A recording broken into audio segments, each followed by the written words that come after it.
এই যে হ্যাঁ। ওরে বাবা রে, এত জোরে ডাকছে আমার কান ফাইটা গেছে। আচ্ছা, আমি একটা কথা কম, তুমি অনুমতি? ওকে। আমরা খাও, খুব ভালো মজা না? এটা মনে হয় তোমার আম্মুই কিনে দিয়েছিল। তুমি একটা অনুমতি দিলে আমি একটা কথা হইতো। কি অনুমতি? দিলাম। আর চিন্তা ভাবনা করতে একটা বিয়ে করুন। অপু, আমি যদি বিয়ে করতাম তো তোমারে রাজার মতন রাখতাম, রানী আছেন রানীর মতন রাখতাম, রানী একে তাজমহল বানাই দিতে পারতাম। তার মানে কি আমি এটাই জানতে চাচ্ছি। মানে এটা কেন, মানে বিয়ে করতে চাচ্ছ কেন?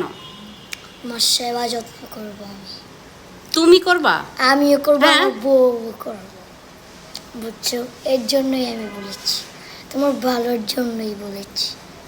ভাই রে ভাই, আজ থেকে 5 বছর আগে ওই কথা, হ্যাঁ, যে ফুপ্পি আমি বিয়ে